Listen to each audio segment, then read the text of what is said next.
Thank you all very much, and thank you, Tom, and thanks for that demonstration of your abilities to do creative writing. It's really a pleasure for me, an honor, obviously, to be here, but I also want to thank President Tom Foley, who's a longtime friend, and he invited me here. Also want to congratulate Phyllis Bonanno and Donato Zucco. You'll be hearing more about them when their honorary degrees are conferred. Now, in this environment, and I paged through the program, and I saw those cum laudes and magna cum laudes and summa cum laudes and awards and honors. In the interest of full disclosure, I have to tell you that when I was in college, I was part of that all-important bottom half of the class that made the top half possible. So why don't we hear it for the bottom half of this class?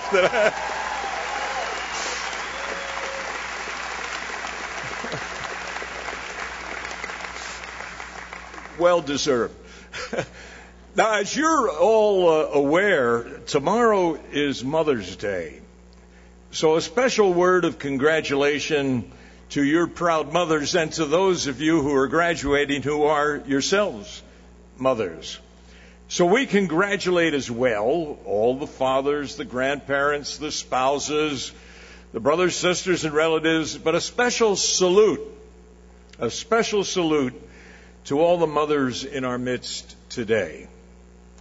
And because Mother's Day is upon us, let me take a few moments of personal privilege and let me organize my remarks to you around the notion of commitment, prompted by my memories of the admirable commitment that characterized the person of the great lady I called Mother, my own mother, who died at age 82 back in 1977. Now, she embodied commitment, as I'll explain a little more fully in a moment or two.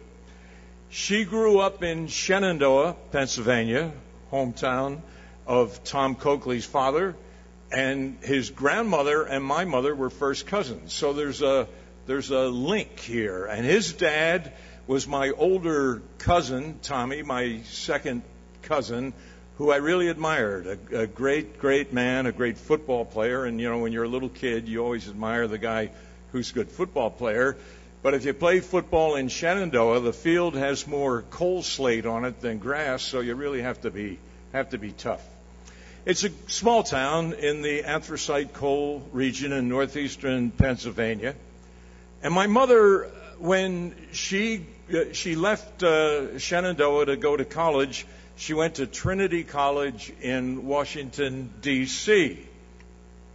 And she graduated from Trinity in 1918. The arithmetic is going to become significant in a moment as this story goes on. And after graduating from Trinity, she went to Philadelphia, the big town, and she worked on a newspaper. It no longer exists. It was called the North American. She was a newspaper reporter in Philadelphia, where she met and married my father, who came right out of high school in Lawrence, Massachusetts, to go to Jefferson Medical College in Philadelphia. You could go right out of high school, take 1 year of pre-med at the medical college, then do 4 years. That was common in those days. And my father became a physician at age 22. Now, my parents settled in Connellsville, Pennsylvania. And I have to say, just the geography of all this came to my mind when Tom Foley invited me to come to be your speaker today.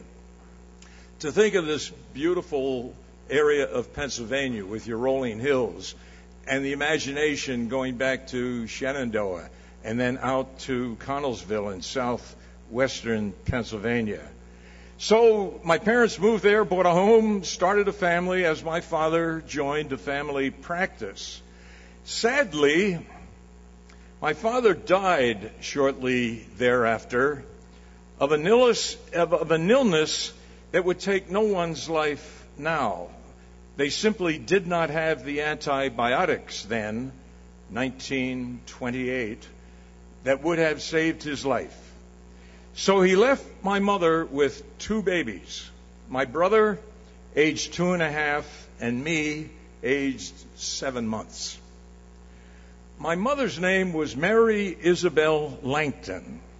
Now, everybody called her Polly, the Poll Parrot nickname she acquired from her endless childhood chatter with patients in her father's waiting room. He was what they then called a general physician and surgeon, the town doctor in that coal mining town. Polly Langton Byron was an attractive young woman when she became a widow 10 years after she graduated from college. I can remember hearing older relatives speculate about whether Polly would remarry. And I have to tell you that kind of speculation never bothered me, as it would bother and has bothered other youngsters, but I never knew my father. I had never been able to be attached to him.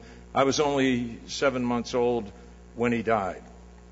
In any case, there were no indications that she was even thinking about remarrying as she returned to Philadelphia and established a home for her two young boys. As I said, my father died in 1928. The stock market crash that you've read about in the history books came in 1929, ushering in the Great Depression that you've read about and heard about in history classes. The recent recession, the Great Recession as we're calling it here in America, and was experienced during your collegiate years, that really was a minor inconvenience for the nation compared to what Americans had to endure through the 1930s. The national unemployment rate was 25%.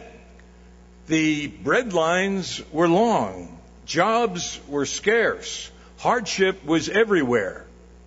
Now, my mother waited until I entered the first grade in 1933, and my brother was already in school 2 years ahead of me, and then she decided to go back to work.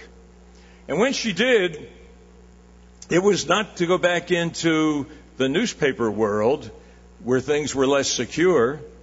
She took a job with a New Deal federal agency that was called the Home Owners Loan Corporation, set up as part of Franklin Delano Roosevelt's New Deal to assist those who, without federal help, would default on their mortgages and lose their homes. We really could have used something like the HOLC over the last couple of years here in America. My mother, of course, wanted job security. The uncertainty of private sector newspaper work represented an employment risk that she could not afford to take. Now, we had a good life. My mother, my brother, and I, along with my mother's unmarried sister who was a nurse, but then she lived with us in Philadelphia as she went to medical school. And I personally experienced no hardships or deprivations. And I often think now, I can remember as a kid, I was about 8 years old in the summertime, and I asked my mother whether I was using too much electricity by listening to baseball games on the radio during the summer. And nobody was ever bugging me about turn out the lights and all of that sort of thing. But it was a different era. And there were children, there were kids I can remember in school, in elementary school, seeing a boy in front of me fall out of the desk. He was hungry. As I say, I had no real personal hardships, but life was different in those days and times were hard. When the Homeowners Loan Corporation closed down after saving millions of homeowners from foreclosures, but that piece of legislation had a sunset provision, so it closed. My mother transferred to the Immigration and Naturalization Service and later to the Veterans Administration in her career as a civil servant. No real glamour like the newspaper stuff, but she had a career, she had job security, and she had her priorities lined up. She had to take care of those two little kids. And off she went to work every morning.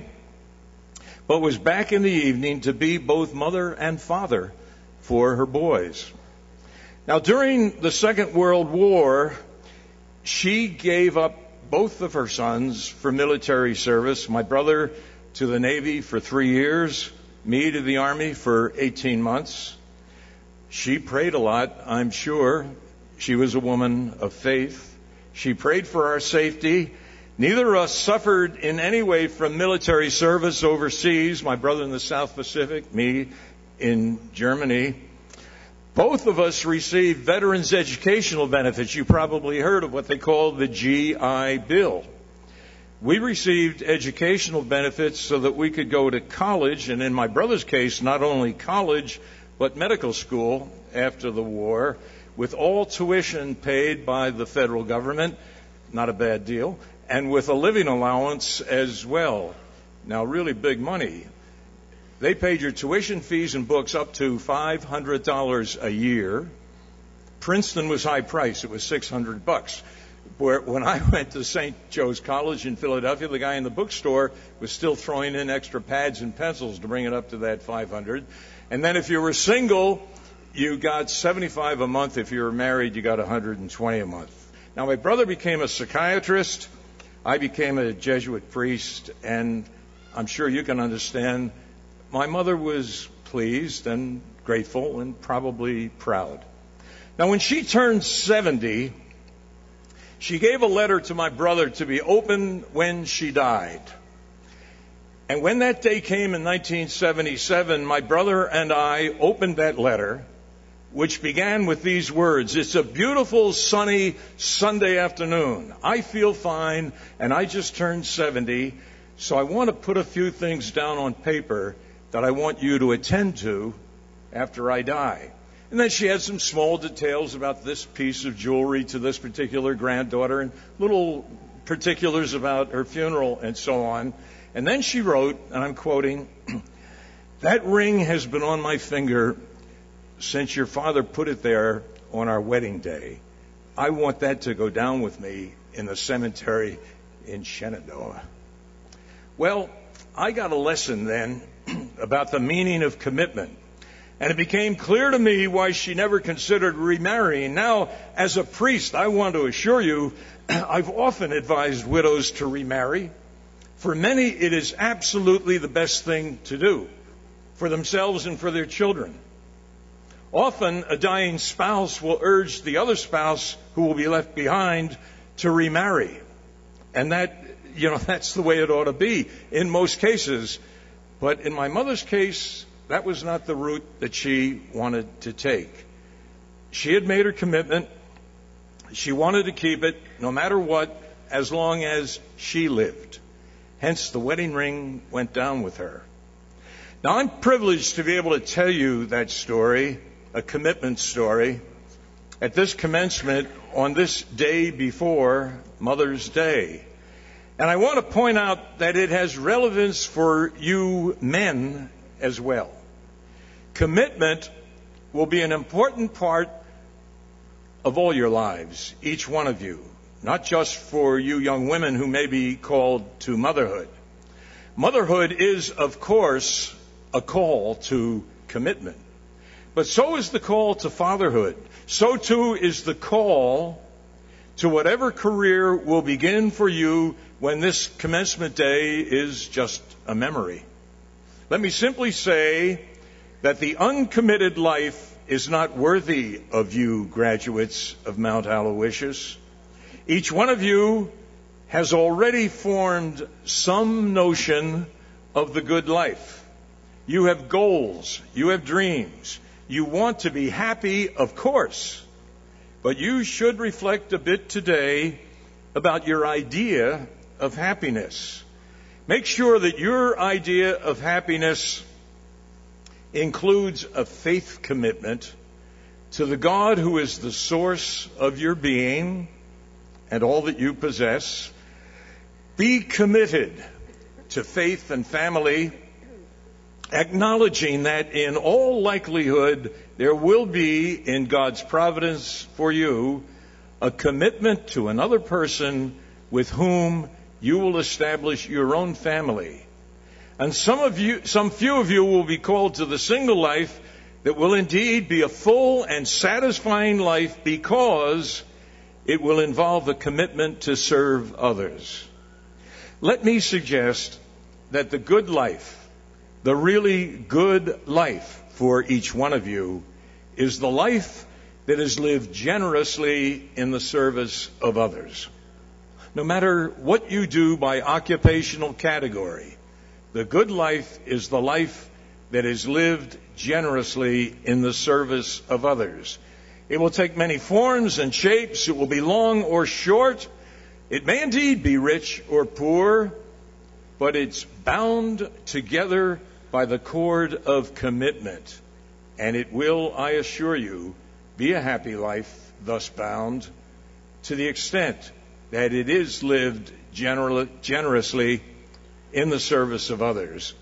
Mount Aloysius College has prepared each one of you very well for life after college, for the good life, the really good life, because now you know how to live competently and generously in the service of others.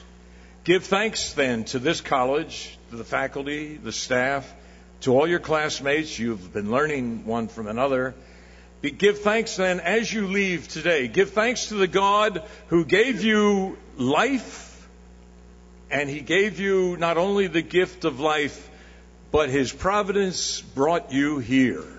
And that is and has been and will always be a gift to you.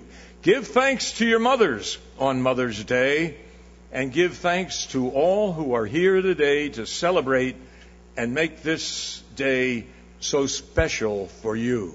Congratulations, one and all.